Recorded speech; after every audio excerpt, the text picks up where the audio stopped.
Well, basically, there are two kinds of pain that most people experience sometime during their lives. Everybody experiences acute pain. That's when you put your hand on the stove, or you fall off your bike, or you break your arm playing soccer. Acute pain is very understandable. It's actually a warning, meaning don't do it again, take your hand off the stove, don't fall off your bike, and it serves a very good purpose. It's a learning experience. And the drugs that we have currently available to treat acute pain actually work fairly well. The opioids, codeine, morphine, they work very well at stopping that acute pain. The other kind of pain that is not necessarily so well treated and is less diffuse in our understanding is chronic or neuropathic pain. And in chronic or neuropathic pain, there's actually no real physiological basis that we're aware of. That you're feeling the pain. Like your arm isn't broken, your hand isn't on the stove, but you're still in pain, and the pain lasts for weeks to months to even years. And so there's something going on in the nervous system that's wrong. It's misfiring, it's triggering pain signaling when there's actually nothing wrong with your muscles or your heart or other parts of your body. It's working fine. And so that kind of pain where you need to treat chronically is the more larger issue with regard to patients. How do you actually alleviate pain, lower back pain, osteoarthritis pain for many, many months to years for which you can't actually see what's wrong?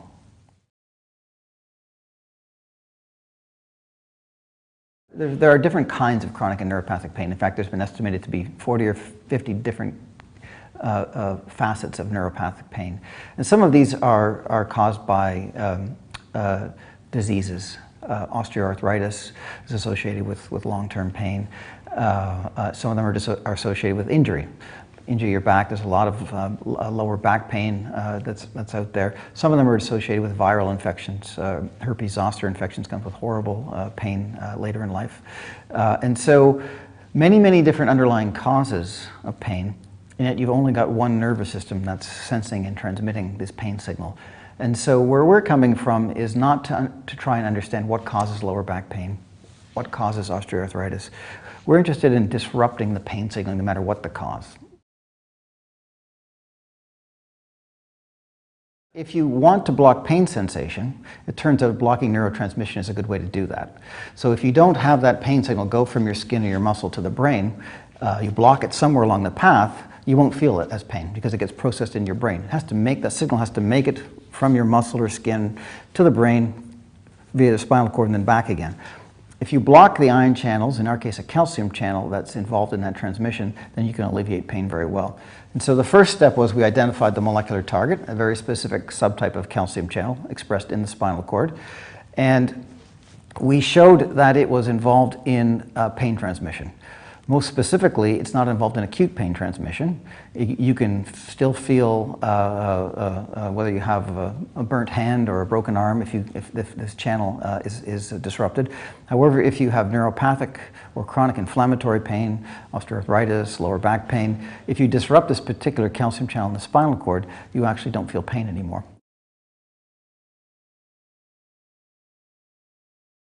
The strongest analgesics are opioids. Morphine, morphine derivatives. And while they work very well for acute pain, with long-term administration, you become desensitized, so you have to take larger and larger amounts of morphine or codeine or what have you. Or they have side effects such as respiratory depression, GI effects, people feel very constipated on opioids. And where we've come from in our basic research is the calcium channel that we're studying actually is the target of opioids. It's downstream. And it turns out if you block that calcium channel directly, then you avoid addiction, you avoid tolerance, you avoid constipation, you avoid respiratory depression. And so we're pushing aside that whole opioid receptor part of the pathway and simply blocking what opioids are doing downstream of that. And that seems to be very, very important for a number of reasons.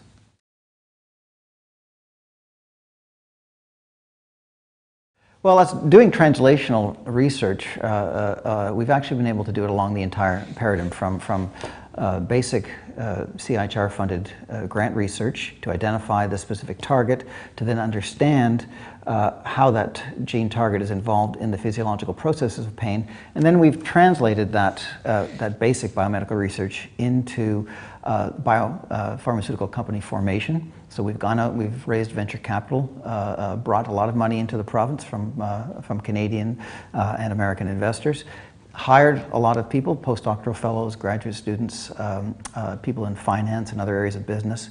So created an entire company around that basic research project, developed drugs to target that channel, and then taken those into clinical trials all the way through the clinical trial processes, leveraging a fairly defined amount of money from CIHR into probably 100 times that much from outside of CIHR, and at the same time, ultimately, we'll be benefiting the health of Canadians by having these new drugs available to patients.